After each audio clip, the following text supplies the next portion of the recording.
Oh, aku sekarang juga lagi single lagi nih, lagi jomblo lagi gitu. Oh, bersyukurlah. Ini ketemuan di dunia maya, misal Dumai misalnya gitu ya, waktu Facebookan tiba-tiba tik permainan pertemanan gitu kan. Mantan. Reuni itu hanya event. Ya, hanya kejadian. Mungkin kita ketemu 2, 3, 4 jam, tapi setelah itu kita balik lagi ke keluarga kita. Jadi yang akan membuat kita nanti hidup kita seperti di surga atau seperti di neraka, itu kan pasangan kita sebetulnya.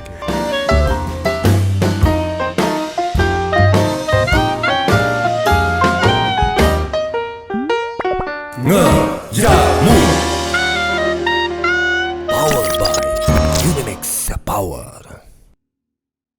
Oke Pak Him, ketemu lagi di acara Ngejamu kita Pak Him. Nah hari ini ngomongin UMKM katanya Pak Him. UMKM. Usaha berat saya buat ngomongnya nih. Gimana Pak Him ini? Usaha menangani ketika kembalinya mantan. Ini ya. Kayaknya nggak usah diusahain deh Pak. Ini biarin aja lah. Dihadapin gitu. aja ya. Dinikmati aja. Wah, usaha menangani kembalinya mantan ya.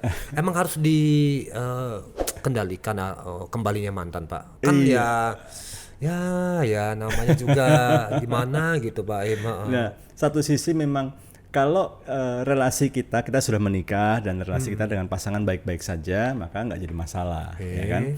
Jadi sama ketika saya misalnya ketemu kembali dengan teman dekat yang dulu, gitu ya. Dan tapi karena saya dan istri kami pernikahnya baik-baik saja, saya malah kenalin sama istri saya. Oh, malah Anda kenalkan? Saya kenalkan mantan Anda tadi? Orang yang saya suka lah, dan kita keluar sama-sama gitu ya. Jadi nggak ada masalah. Menjadi berbahaya ketika misalnya mantan ini muncul ketika kita dan pasangan sendiri lagi nggak bagus. Nah, lagi ada konflik memang. Lagi ada konflik. Pasangan terus apalagi misalnya sang mantan ini dulu ketika putusnya nggak baik-baik.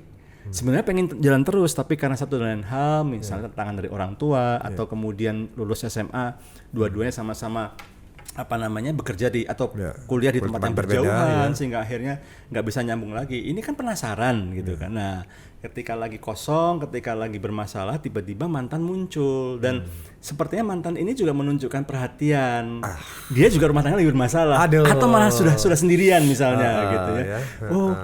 Aku sekarang juga lagi single lagi nih, lagi jomblo lagi gitu. Oh, bersyukurlah. Dalam kesempatan. Kabar baik. Enggak ya.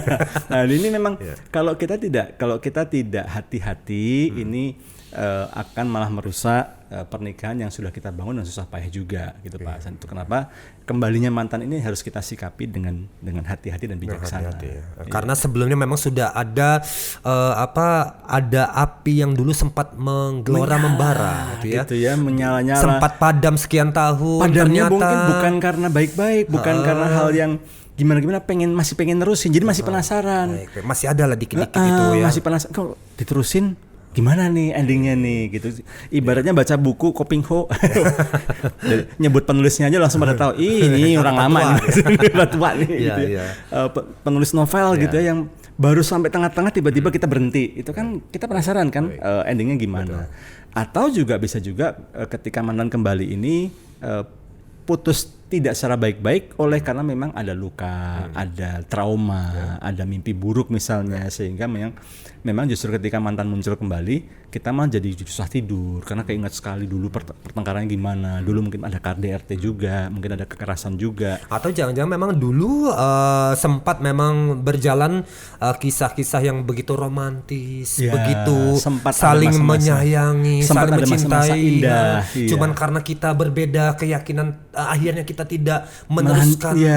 Gitu. Nah, itu kan rasa-rasa penasaran, kemudian juga apalagi sekali lagi ditambah memang sekarang pernikahannya lagi bermasalah juga gitu. Nah, itu pasti akan menimbulkan masalah kalau tidak cepat kita tangani dengan benar. Pernikahan yang lagi bermasalah aja ada masuk mantan tadi balik aja bermasalah, apalagi yang pernikahan yang adem-adem aja gitu Pak, ada ketemu mantan ini. Emang nggak bahaya Pak? Tetap dong bahayanya Pak. Tetap ada, apalagi kemudian mantannya ini mantan yang mantan terindah misalnya. Jadi lagu dan nyanyi gitu ya. Tapi saya harus pastikan di sini bahwa kalau dia adalah mantan, berarti kan pemikiran saya sederhana sekali. Kalau memang ini jodohnya dari yang di atas, dari Tuhan gitu ya. Memang saya dengan mantan nggak akan kepisah gitu. Jadi kalau kepisah berarti memang bukan jodoh. Ya jodohnya siapa? Yang sekarang ini, meskipun lagi bermasalah pernikahannya, meskipun lagi ya ada masa-masa sulit, atau justru karena baik-baik saja, kita juga bisa mengatakan bahwa ya dulu ini masa lalu gitu ya, tapi yang masa kini yang ini gitu ya. Masa iya sih saya tinggalin yang sekarang ini gitu ya, hanya untuk bermain-main, menyambung kisah lama yang sempat itu tadi ya. Iya Pak Hasan. Oke, mantan ya. Ini bisa menimpa sang suami, bisa juga. Apalagi sekarang kan sering itu Pak Hasan, reuni. Nah ini dia Pak. Nah reuni dong, kayak nanti nih bulan depan saya ada reuni nih. Kita udah 35 tahun nggak ketemu nih, gitu ya, lulusan sama-sama. Aduh, saya lihat kan udah mulai di absen kan, mau datang kan, pengen datang tapi ada itu, gitu ya. Ada orang-orang ini, ada orang-orang malah semangat datang Pak Him. Ada yang buat semangat, ada yang nggak buat semangat.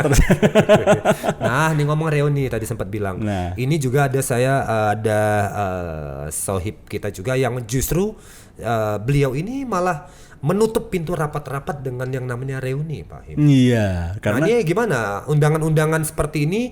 Apakah kita perlu mengambil sikap tidak demi menjaga keutuhan rumah tangga, takutnya terjadi CLBK tadi ya, atau gimana Pak menyikapinya? Apakah tetap kita datang atau tidak sama sekali atau bagaimana? Mengingat sekarang kita sudah tidak lagi seorang diri, kita ada pasangan. Nomor satu, kita harus terbuka sama pasangan kita ya. Termasuk misalnya ini baru keputusan mau ikut reuni, tapi kalau misalnya nggak perlu pakai reuni, ketemuan di dunia maya misalnya Dumai misalnya gitu ya, waktu Facebookan tiba-tiba permainan pertemanan gitu kan, mantan atau mantan stalking ya, mungkin kita punya akun di LinkedIn misalnya profesional gitu, tiba-tiba dilihat-lihat sama mantan gitu, mantan ngapain ngecek saya gitu ya. Nah ketika ada seperti ini, kita mesti ngomong sama pasangan kita ya, sedang atau tidak ada masalah, kita mesti ngomong terbuka sama pasangan kita. Kenapa? Karena pasangan kita ini yang sudah menemani kita sekian lama, sudah merasakan pahit manisnya membangun rumah tangga dengan kita, jadi dia berhak untuk tahu. Gitu, dan kita harus jujur menyampaikan. Kita harus jujur menyampaikan sambil kemudian minta pandangan. Menurut kamu gimana? Kalau kamu bilang jangan pergi, aku jangan pergi, gitu ya. Menurut kamu gimana? Ya seru sih ketemu teman-teman lama gitu. Ketemu si ini ya, pengen tahu juga sih gitu ya. Tapi ada juga mungkin yang nggak mau karena ya mereka udah pada sombong-sombong, jadi bos-bos besar gitu ya, nggak jadi sombong, ya mungkin dia menghindari karena itu, atau mungkin dia menghindari karena ketemu sama teman-teman yang dulu zaman saya SMA dulu saya sering dibully, jadi bahan ketawaan, jadi dia mungkin nggak mau ke sana.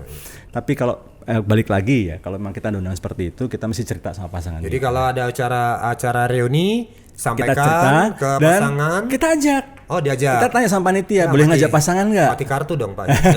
Boleh ngajak pasangan nggak gitu ya. Jadi sekali lagi kan reuni itu hanya event, ya, hanya kejadian. Mungkin kita ketemu 2, 3, 4 jam, tapi setelah itu kita balik lagi ke keluarga kita. Jadi yang akan membuat kita nanti hidup kita seperti di surga atau seperti di neraka, itu kan pasangan kita sebetulnya.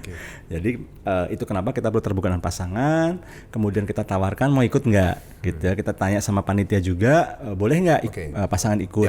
Diajak aja supaya nih gitu ya, lihat nih teman-teman saya kayak gini nih, gitu ya. Tapi memang ada reuni-reuni tertentu yang tidak memperbolehkan pasangan ikut. Kalau memang itu terjadi, boleh datang berdua, tapi pas acaranya pasangan tunggu di kamar, suruh ke minimarket yang di Bekasi, paling jauh lah gitu, terus yang jauh gitu ya.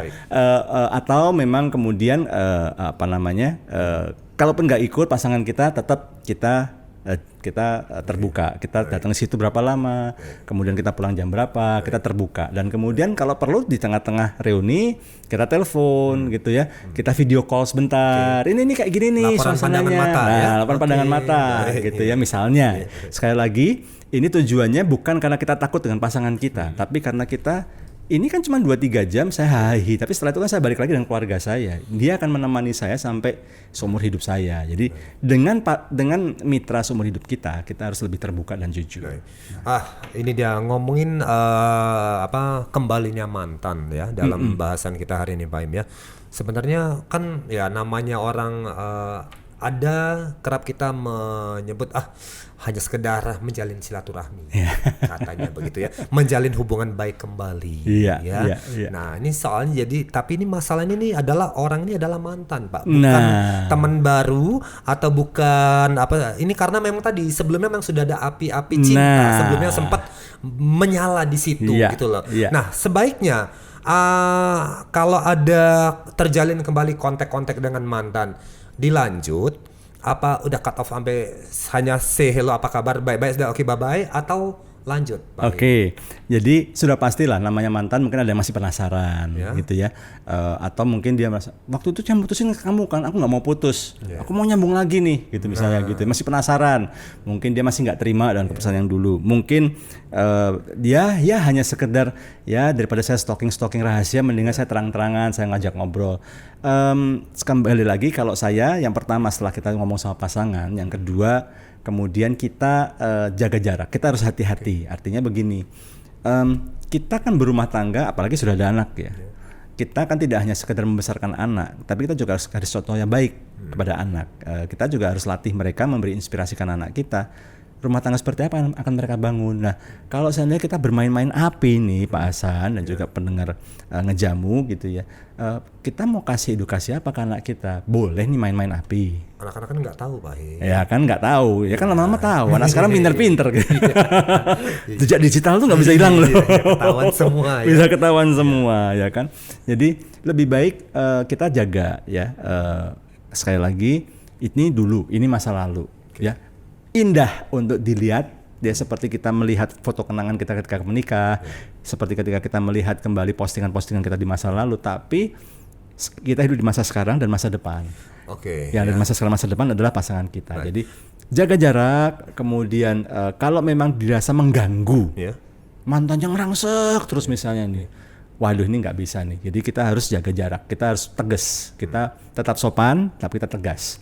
Karena sekali lagi kita hidup di masa sekarang dan masa depan, dan yang ada di masa sekarang dan masa depan adalah keluarga kita. Bagaimana sebaliknya terjadi Pak Im? Ini kalau ini situasinya mantan yang pingin masuk ke kita. Nah sekarang bagaimana kalau kita sendiri yang malah tiba-tiba berbunga-bunga lagi mengejar sang mantan? Gitu. Nah, ini gimana nih Pak Im? Sama perlakuannya? Perlakuannya begini, kita harus menyadari bahwa perasaan itu tidak bisa kita percaya 1000%. Perasaan itu juga bisa menjebak kita, bisa menghancurkan kita. Kita harus menjadi pribadi yang kita juga harus pakai logika, gitu ya. Bukan hanya saya sudah punya pasangan, dia juga sudah punya pasangan. Kalau misalnya dia udah bubaran, masa sih saya mau ngerusak rumah tangga orang? Itu kan paling enggak kita mesti pertimbangkan. Atau kita sudah punya pasangan, dia sendiri misalnya, tapi kan kita masih ingat ini pasangan saya masa susah kemarin COVID gitu ya, dia tetap nemenin saya bangkrut dia tetap nemenin saya. Masa sih saya bales kesetiaan dia dengan cara kayak gitu? Saya ini bukan manusia kalau begini. Tapi kalau misalnya kondisinya saya sendiri dan mantan juga sendiri ya silahkan lah. Lagi itu nggak boleh tanya kalau itu ya. Baik. Nah di kejadian lain ada yang memang di keluarga ini tadi memang sedikit tadi di awal memang lagi ada masalah muncullah sang mantan walaupun masalah ini memang masih dalam proses dalam tahap perbaikan tapi karena mantan ini memang begitu menggoda ya, apalagi bahasa marketingnya bagus bisa sangat potensial lah gitu ya. Nah ini gimana pilih, apakah kita selesaikan saja yang di rumah ini memulai hidup baru dengan mantan atau bagaimana saran Pak Him? Kalau saya mengatakan begini, kalau memang dengan pasangan yang saat ini sudah pastilah kita perlu ada masalah ya. Maka seorang yang baik justru akan mendorong kita menyelesaikan masalah dengan pasangan kita. Diberesin dulu. Ya, diperbaikin dulu. Apa yang salah diperbaikin, apa yang kalau memang ada salah ya harus minta maaf supaya kita bisa pulih kembali hubungan kita. Tapi kalau mantan yang tidak baik malah ngojok-ngojokin tuh tinggalin aja, sama gua aja dulu, kita sambung yang dulu. Itu pasti bukan orang baik. Karena kalau orang baik dia justru akan mendorong kita beresin dulu masalahmu sama pasanganmu. Dan kalau kita tergoda, ya kita pernah bahas ini di satu di topik yang lain ya, bahwa hati-hati dengan ilusi atau fatamorgana perselingkuhan atau fatamorgana godaan sang mantan. Keindahan ini dengan mantan, dengan selingkuhan ini hanya sementara saja. Jadi ketika masa-masa bulan madu sudah lewat ya tetap aja balik lagi, ya harus berantem lagi, harus ini lagi. Sehingga saya ingin mengatakan bahwa keindahan masa lalu belum tentu bisa diulang di masa sekarang. Karena kondisi sudah berbeda, usia sudah berbeda, pengalaman hidup sudah cukup banyak. Sehingga mungkin sudah pasti juga ada sifat-sifat atau karakter yang bisa berubah, harus kita pertimbangkan. Dulu mungkin indah, tapi sekarang belum tentu. Jadi lebih baik kita kalau memang ada masalah, beresin dulu masalah kita. Supaya kita bisa menjalani hidup dengan baik. Nah, ada juga bertemu dengan mantan. Percakapan awalnya sayang kita tuh nggak sempat jadian ya. Atau bilangnya sayang kita bertemu di masa atau waktu yang salah gitu ya. Coba kalau kemarin tuh kita ketemu yang di ini pasti kita udah ini percakapan seperti itu ya. Memang awalnya cuman sekedar main-main mungkin canda-candaan hihihi gitu ya. Kalau kamu bisa aja. Nah, ternyata mau tidak mau perasaan itu makin dalam ya. Nah, di satu sisi mau diputusin nggak enak ya. Nggak diputusin ini seperti memegang sebuah bom waktu. Dan mau diputusin tapi kok yang ini mantan sudah makin potensial ya, asetnya sudah menjanjikan, ROI-nya udah 4 kali lipat lah dari nilai aset normal gitu ya. Karakternya juga udah lebih bagus misalnya. Sekolahnya udah makin ini, bawaannya udah makin ini. Nah, ini terus mulai banding-bandingin gitu ya. Mulai timbang-timbang dengan yang sekarang kayaknya aku lebih banyak diomelin. Yang sekarang ini lebih merugikan kayaknya. Neraca perdagangannya berat sebelah. Nah, gimana Pak? Di satu sisi ini memang ya atau nggak salah dong Pak, kita misalnya ada potensi yang lebih baik di depan gitu loh Pak. Misalnya. Apa memang nggak boleh begitu? Iya, seringkali adalah dampak dari perpisahan. Ketika kita berpisah dengan yang sekarang ini demi mengejar yang mantan atau mungkin mengejar yang potensi yang lebih bagus lagi. Ketika kita menikah dengan seseorang itu seperti dua buah kertas yang direkatkan dengan baik. Ya, lemnya bagus banget, udah merekat bagus banget. Ketika kemudian dipisahkan, itu yang terjadi adalah biasanya ada yang tersobek, ada yang malah kemudian gagal sama sekali, rusak gitu ya. Demikian juga lah masalah hati kita. Kita dengan pasangan kita, meskipun sekarang ini lagi bermasalah ya, tapi kan pernah baik-baik ya. Kan kalau nggak baik-baik kan nggak mungkin sampai menikah ya. Itu kan seperti dua kertas yang sudah makin melekat, makin erat. Sehingga ketika dipisahkan pasti ada yang robek, pasti ada yang hancur, pasti itu menyakitkan dan kita harus berhadapan lagi, kita harus pulihin dulu hati kita. Terus kemudian meskipun ada mantan, tapi ketika kita mencoba merajut dengan mantan, tapi dengan hati yang sudah terkoyak-koyak, hati yang sudah terluka, dengan kecewa, hubungan kita dengan mantan juga belum tentu menjadi lebih bagus. Karena ketika kita dulu dengan mantan, hati kita masih bersih, hati kita masih utuh gitu ya. Sekarang kan sudah ada hati yang terkoyak karena sudah berpisah. Nah, ini saya berharap ketika pendengar setiap podcast ini, pendengar setia Ngejamu, Anda mencoba sendiri dua kertas yang Anda rekatkan kemudian Anda sobek, Anda bisa membayangkan bahwa layak nggak sih ini layak nggak demi merajut kembali kebahagiaan dengan mantan yang belum tentu seperti dulu bahagianya. Anda harus merobek, Anda ada bagian dari diri Anda yang harus terkelupas dan sangat menyakitkan. Belum lagi dampak ke anak-anak. Ini kalau saya mengatakan tolong berpikir 2000 kali, kalau sudah sampai 2000 kali lagi. Double 2000 ya. Karena dampak buruknya jauh lebih merusak dan jauh lebih menyakitkan daripada keindahan yang sepertinya bisa kita dapatkan dengan mantan. Pak Him ini kan Anda ini kan lulusan US ya, tinggi, ganteng, masih ganteng, cerdas masih semuanya okay mapan, bertemu banyak orang Pak Him mulai dari yang biasa-biasa, yang seleb, mulai dari yang rata sampai yang menggoda, kan Anda kan pernah ketemu. Nggak tertarik gitu Pak Him, atau nggak tergoda gitu dengan apa yang Anda temui tadi atau dengan mantan tadi Pak? Kan Anda kan laki-laki juga Pak. Iya, saya, sebagai gitu, laki-laki yang normal pada umumnya sudah pastilah godaan itu pasti muncul gitu ya, dan sudah pastilah gitu ya. Apalagi kalau misalnya ketika saya mau sebelum saya bertemu dengan mantan ini atau godaan ini, saya sempat berantem dulu dengan istri saya, masih jengkel, masih dongkol gitu ya, udah pasti. Tapi kemudian saya harus berpikir jauh gitu ya. Anda saya- mampu gitu ya Pak ya, berpikir untuk kesana gitu. karena cinta itu, cinta yang benar bukan hanya sekedar perasaan, tapi juga ada logikanya juga. Saya harus cepat-cepat, saya sudah membiasakan diri untuk tapi ingat tapi ingat gitu ya. Ada anak di rumah, kamu ngajarin apa ke anak-anak kalau ini kamu iniin gitu ya. Terus kamu sendiri juga sudah sering ngasih tahu orang-orang apa kata orang-orang yang kamu nasihatin dulu gitu ya. Jadi ada banyak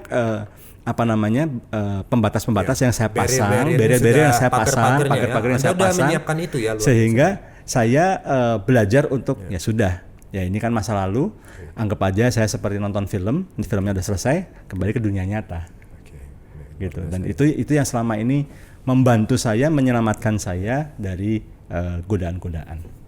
Pak Hasan. Ini istri Anda yang mendengar ini begitu langsung kelepek-kelepek banget ini Pak. Iya, kayaknya nanti pas saya pulang disediain makanan yang enak kayaknya.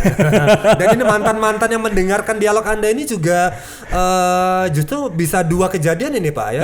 Satu, dia bisa benar-benar menutup harapan dengan Pak Him, atau malah makin penasaran ini Pak. Semoga yang pertama. Oke, thank you banyak Pak Him sudah ikut ngejamu bareng-bareng di kesempatan ini. Makasih, Pak Hasan. Ngomongin sang mantan ini, wah memang sangat bikin penasaran juga, dan juga mudah-mudahan bisa memberikan inspirasi ya kepada kita sendiri, pendengar, dan juga para mantan tentunya. Iya. Oke. Thank you Pak Him. Makasih. Iya. Ya.